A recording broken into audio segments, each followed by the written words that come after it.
Es sobre el territorio internacional y la globalización.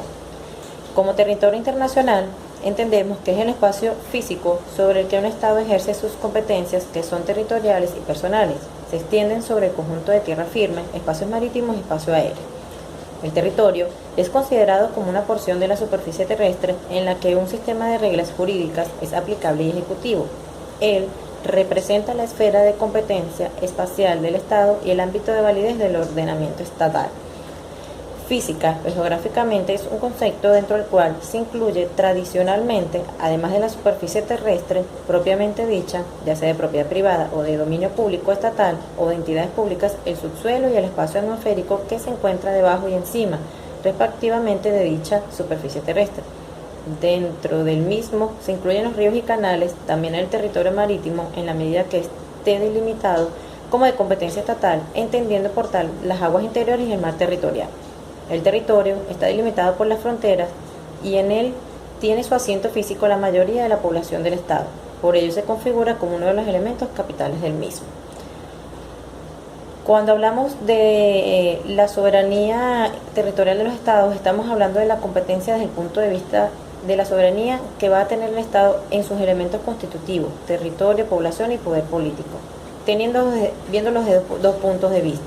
Internamente, se ubica el Estado en forma geográfica, teniendo límites y fronteras. Cuando hablamos de la soberanía interna territorial, estamos hablando de la ubicación que tiene el Estado con respecto a los otros estados, de los que son límites de las realidades desde el punto de vista político, económico y social que tiene ese Estado dentro de la concepción de límites. Externa es la libertad política con la que se mueve ese Estado en la comunidad internacional por su capacidad para celebrar tratados, para obligar y obligarse. Para los modos de adquisición de territorio estaba básicamente negado el planteamiento del res nullius, vale decir territorio objeto o cosa de nadie, y dentro de esta concepción de res nullius nacieron la prescripción adquisitiva. Era donde la persona, el ente, toma una cuestión que no es de nadie y por el transcurso del tiempo, si se demuestra que su calidad de dueño, se le da la prescripción adquisitiva. La cesión era cuando los estados, al tener un litigio por un territorio y uno abandonaba el territorio, el otro lo tomaba y se entendía como que el primero estaba cediendo el derecho al segundo. La conquista se produce mediante la guerra entre dos estados y el que gana se adueña del territorio. Gracias a la globalización, al crecimiento y a la codificación del derecho, esto ya no existe, pero han surgido conceptos nuevos como lo son el aluvión. Es el crecimiento de un territorio, cerros que se dieron y hay un crecimiento hacia el mar. En Venezuela tenemos el estado Vargas. La aluvión es un crecimiento transitorio de un territorio que crece en los ríos o las quebradas de acuerdo a las épocas de lluvia o sequía. Como espacio terrestre es el que está encerrado entre los límites del Estado, es aquella masa de territorio donde está la población pero entre límites. En el espacio acuático son todas las aguas dulces que tienen un planteamiento desde el mar territorial, las aguas interiores, las aguas salobres y las aguas dulces que componen el territorio nacional. Como espacio aéreo es idénticamente igual al espacio acuático. Se toma el espacio territorial puro más las 12 millas náuticas del mar territorial, que es el territorio venezolano. Entonces el espacio aéreo será la columna que cubre el territorio nacional, incluyéndole mar territorial.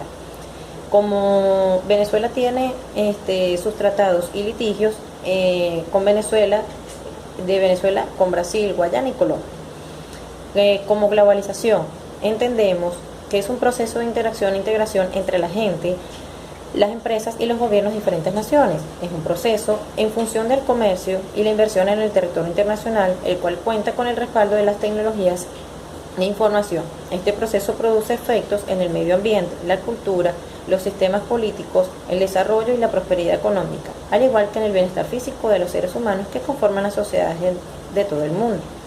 La importancia de la globalización la encontramos en que gracias a ella las fronteras entre diferentes países poco a poco se difuminan hasta desaparecer, estableciendo así acuerdos que unifican diversas partes del mundo, desde un punto de vista económico, con acuerdos comerciales hasta incluso el punto de vista político, como por ejemplo la creación de la Unión Europea. Podemos decir que la globalización intenta englobar a todo el ser humano como un todo, independientemente del lugar en el que se encuentre. Si bien es cierto que en la teoría podría parecer atractivo, incluso interesante, lo cierto es que en la práctica la globalización ha terminado siendo un instrumento de los mercados cuya finalidad es maximizar beneficios. Busca políticas de libre comercio al mismo tiempo que está a favor de las fusiones entre empresas, creando así multinacionales más grandes que puedan abarcar más países. Este tipo de política, la política de la globalización, apuesta también por la eliminación de las empresas públicas, prefiere empresas privadas, asimismo también prefiere los tratados de libre comercio. No obstante, hay que tener claro que la globalización conlleva sus riesgos. Aunque pueda parecer goloso contar con una gran nación unida, no podemos olvidarnos de que siempre existirán los patriotismos. Es muy difícil que un individuo que se sienta más identificado con los problemas que surgen en una región a 10.000 kilómetros de la suya que con los problemas que suceden en la ciudad vecina. Sin duda, es un tema realmente importante.